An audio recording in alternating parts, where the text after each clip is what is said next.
Just a day before the final Trump-Biden debate, the Commission on Presidential Debates changed the topics and rules, no doubt to repress questions about Biden's involvement in lucrative family business ties with foreign adversaries. And these are big questions because it appears that Biden sold his high office through a family intermediary for boatloads of money. And despite CNN's claim to the contrary, there is no evidence that this story is Russian disinformation or that Rudy Giuliani is a Russian asset. No one denies the authenticity of the Hunter Biden emails, not even Joe and Hunter. Adam Schiff is lying again about Russia. I have to wonder, does anyone still believe that hack? Well, I guess we find out if he gets reelected again. Now, nobody invested in a Biden win wants to hear about any of this, and they don't want anyone else to either. This rule change was obviously done to shut down the conversation, just as Twitter and Facebook shut down the New York Post. This is important because the debate might be the only chance many Americans are going to have to hear about these serious allegations against Biden. They sure won't get it from mainstream news, and they're not going to get it from Twitter or Facebook or late-night TV. Are their college friends, or any other non-conservative source of news that you can name? Yep, there is a lockdown in place on it, as if it were a virus, and the truth is feared as much as COVID-19, maybe even more. Even liberal commentators in Britain see this for what it is. Here's Piers Morgan take. Journalism, freedom of speech dictates, the First Amendment dictates that when a story like this drops, and it's not been denied by the people it's accusing for 6 days now, clearly there's something there that they want to hide. Imagine if we switched the names around. Imagine if this story was about Donald Trump Jr. and Donald Trump.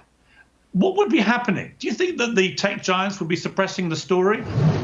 And he's right, because if this were Trump, his political career would be DOA. Until the debate Thursday, Biden's campaign has, quote, called a lid on his appearances, purportedly to give him time to prepare.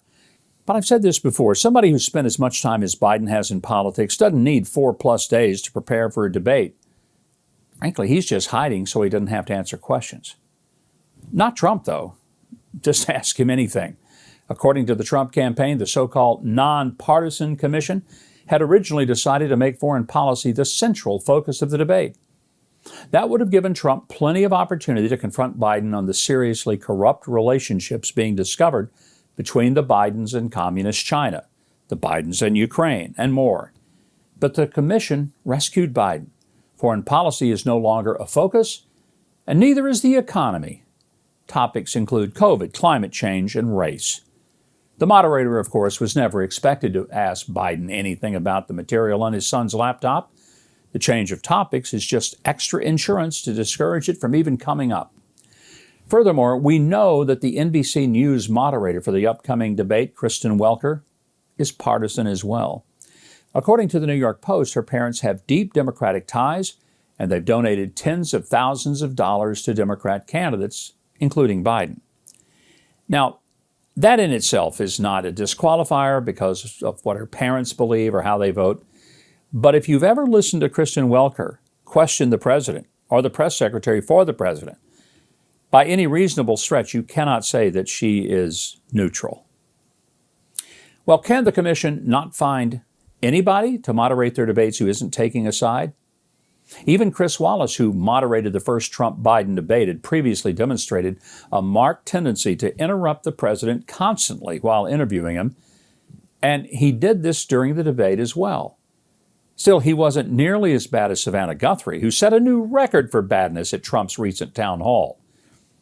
Finally, in yet another Orwellian move by the left, former Labor Secretary Robert Reich tweeted Saturday that a post-Trump commission, similar to South Africa's Truth and Reconciliation Commission, would, quote, erase Trump lies, comfort those who have been harmed by his hatefulness, and named every official, politician, executive, and media mogul whose greed and cowardice enabled this catastrophe, end quote. I mean, is he serious? If anything should make your blood run cold, this idea of a post-Trump administration is it. They claim to be pursuing truth and reconciliation, but it's really just a veiled threat against anyone who disagrees with them and their dystopian ideas. Twitter, Facebook, Google, mainstream news and culture, the debate commission, and untold numbers of political hacks like Robert Reich assume there's only one permissible view. Watch the moderator try to mute Trump's microphone during the debate if he tries to correct a lie or venture off topic. Candidate Ronald Reagan in the 1980 primary debate that he had financed himself famously said when his mic was cut off by the moderator, "I'm paying for this microphone." Though Trump didn't literally pay for his mic, as in writing a check, I say he's entitled to the same reaction if they try to cut him off.